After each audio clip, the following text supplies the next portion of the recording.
एक नई पार्टी के रूप में लोगों के सामने उभर रहे हैं, तो इससे आप लोगों तक क्या संदेश पहुंचाना चाहते हैं? हम देखिए कहना चाहते हैं कि जो पार्टियां हैं उन सबको आप देख चुके हो, इंडी हो या एनडीए हो, सारी पार्टियां भ्रष्टाचार में लिप्त हैं और इसलिए एक अल्टरनेटिव की आवश्यकता है, एक विकल्प की आवश्यकता है।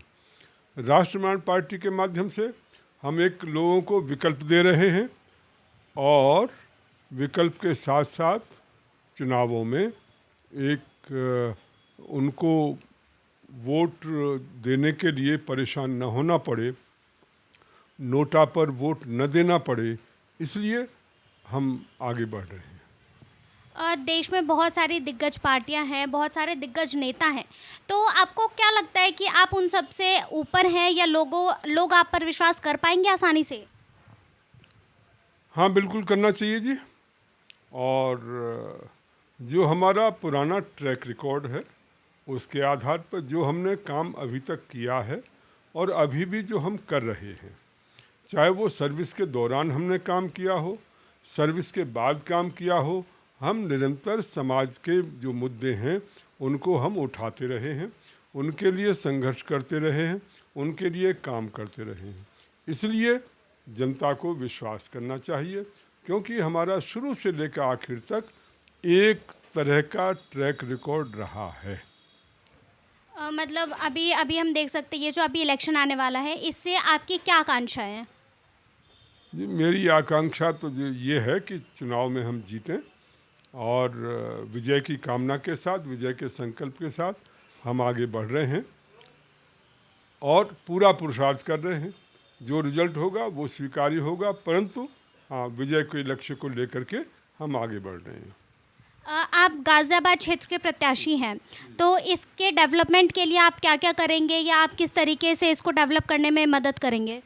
देखिए, एक तो जो गवर्नेंस की सबसे बड़ी समस्या ये है, आजकल जो आप देख सकते हो, आम आदमी की जो समस्याएं हैं उसका कोई समाधान नहीं होता।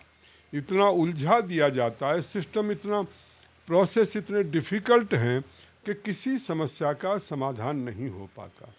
तो इसलिए पहली कोशिश ये होगी कि हमारे प्रोसेस जो हैं वो इतने आसान हों कि हर व्यक्ति का काम जो भी जायज़ है और उस लिमिट में है, तो बिना किसी सिफारिश के, बिना किसी भ्रष्टाचार के उसको जो है हो जाए। दूसरे, ये जो बीच में एक बिचौलिए टाइप होते हैं जो भी, वो अपने साथ अपनी फाइल को दबा बैठते हैं। जब तक उसके ऊपर वजन नहीं पड़ता तब तक वो फाइल एक टेबल से दूसरी टेबल, उसी कमरे में 10 टेबल हैं, उस कमरे में भी उस कमरे में दूसरी टेबल पर घूमने में भी उस फाइल को बहुत समय लगता है। तो इस चीज़ को बदलने की ज़रूरत है, नंबर 1। नंबर 2 कि उस प्रोसेस को एक्सपेडाइट करने की ज़रूरत है, समय बहुत लगता है। तीसरा, उसको कॉम्प्लिकेटेड बनाया हुआ है। तो ये बहुत बड़ा चैलेंज है और इस ढंग से हम आम जनता की समस्याओं का समाधान करना चाहते हैं, जो कि इस समय पूरी ज़िंदगी निकल जाती है एक एक काम कराने के लिए और वो काम ही नहीं होता। तो इसको देखने की ज़रूरत है। दूसरी चीज़, जहाँ तक विकास का सवाल है, कि जो मूलभूत जो आदमी की रिक्वायरमेंट हैं उन पर प्राथमिकता दी जानी चाहिए। गाज़ियाबाद में मैंने देखा है घूमते हुए कि कूड़े के ढेर पड़े हुए हैं, कोई सफाई करने वाला नहीं। भाई, म्यूनिसिपैलिटी है ना, क्यों नहीं सफाई हो रही? लोग गंदगी में रहने को मजबूर हैं। करोड़ों के मकान बने हुए हैं, जब मकान में प्रवेश कर गए पता लगा कि सीवर लाइन बनी हुई नहीं है। सीवर लाइन नहीं बनी है तो सीवर लाइन या चौक पड़ी है, मतलब वो करोड़ों का घर भी आपका नरक का घर बन गया जी। और वो सारी गंदगी सड़क पर जाती है, मैंने अपनी आँखों से देखी है जी, सड़कें खुद ही पड़ी हैं। तो ये जो स्थिति हो रही है, ट्रिपल इंजन की सरकार है, उस सब के बावजूद ये काम नहीं हो पा रहे। तो आखिर कहीं ना कहीं लोगों को आवाज़ उठानी चाहिए। समस्या ये हो गई है कि सब कुछ मोदी जी के नाम पर हो रहा है। मोदी जी कहते हैं मुझे वोट दो। अरे जी, आपको तो वोट दे देंगे, पर आप तो वहाँ पर नहीं जाओगे ना।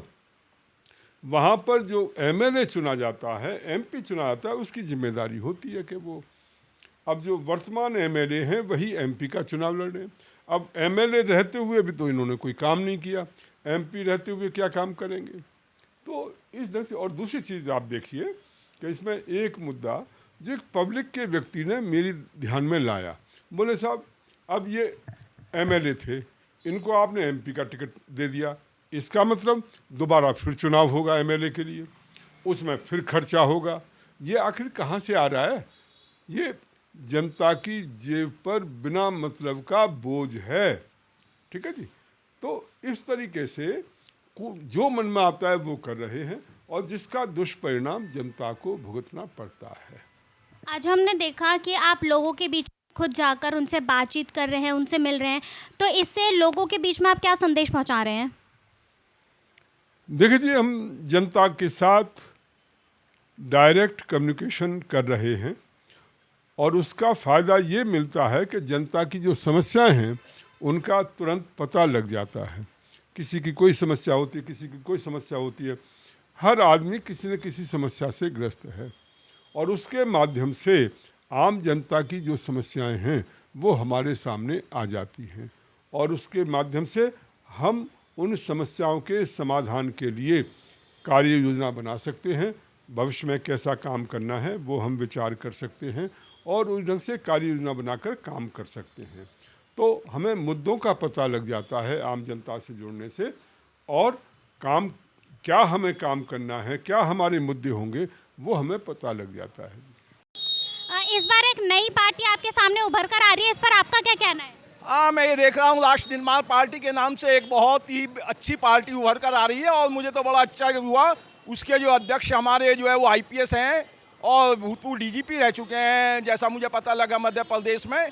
तो ये तो एक बहुत ही अच्छी खुशखबरी है कि पढ़े लिखे लोग और अच्छे लोग राजनीति में आए, तभी इस देश का उद्धार होगा। क्योंकि इस देश में इस वक्त बहुत कुरीतियाँ और बहुत ज़्यादा व्यवस्था फैली हुई है, सारे सिस्टम चरमराए हुए हैं। गाजियाबाद क्षेत्र जो है आपका, उसमें आप क्या किस तरीके की डेवलपमेंट चाहते हैं? हाँ, मैं पुराने यहाँ का गाजियाबाद का रहने वाला हूँ। यहाँ सबसे बड़ा दुर्भाग्य क्या है, यहाँ के नेताओं ने यहाँ के लिए कुछ नहीं करते। वो थोड़े दिन जब बनते हैं, जब तो बीच में जनता के आते हैं, बाकी फिर वो गायब हो जाते हैं। लेकिन मैंने सुना है एक प्रत्याशी हैं राष्ट्र निर्माण पार्टी के, आनंद कुमार जी, और वो पढ़े लिखे हैं, और मुझे ये जान के बड़ा खुशी हुई कि वो आईपीएस हैं। तो मैं ये चाहता हूँ कि पढ़े लिखे लोग आएँ और जो देश की समस्याएं उनके बारे में डिस्कशन हो। और जो अभी जो मौजूदा गवर्नमेंट है उनसे आपका क्या कहना है, उनके बारे में आपका क्या कहना है? जो मौजूदा गवर्नमेंट में ये फिल्म स्टार आ रहे हैं, और ये खिलाड़ी और ये जो दूसरे लोग आ रहे हैं जिन्हें देश की समस्याओं का पता ही नहीं है कि देश के लिए क्या करना है, देश के युवाओं के लिए क्या करना है, देश के बच्चों का क्या भविष्य है, महंगाई कहाँ जा रही है, बेरोजगारी कहाँ जा रही है, ये फिल्म स्टार क्या करेंगे वहाँ के, बताइए आप। फिल्म स्टार को क्या पता है यहाँ इस देश की समस्याओं का? मुझे बड़ा जो है दुख होता है इसमें। आज पढ़ा लिखा आदमी, उसे नौकरियां नहीं मिल रही हैं, पढ़ा लिखा आदमी सड़क पे है, और जो है उसकी स्थिति बद से बदतर होती जा रही है दिन पर दिन, और ये फिल्म स्टार करोड़ों अरबों रुपए ले रहे हैं। अरे ठीक है, आप फिल्म स्टार हो तो अपना फिल्म में एंटरटेनमेंट करो, आप देश की समस्याओं के बारे में क्या जानते हो? मैं ये चाहता हूँ कि जो बंदा देश की समस्याओं के बारे में डिस्कस करे वो पार्लियामेंट में या विधानसभा में जाना चाहिए। आने वाले समय में आप किसका चेहरा देखना चाहते हैं? मैं ये चाहता हूँ पढ़े लिखे शिक्षित लोग, जिन्हें देश की समस्याओं का ज्ञान है, जो जानते हैं कि इस देश की समस्या क्या है और उसे कैसे हम निपटेंगे,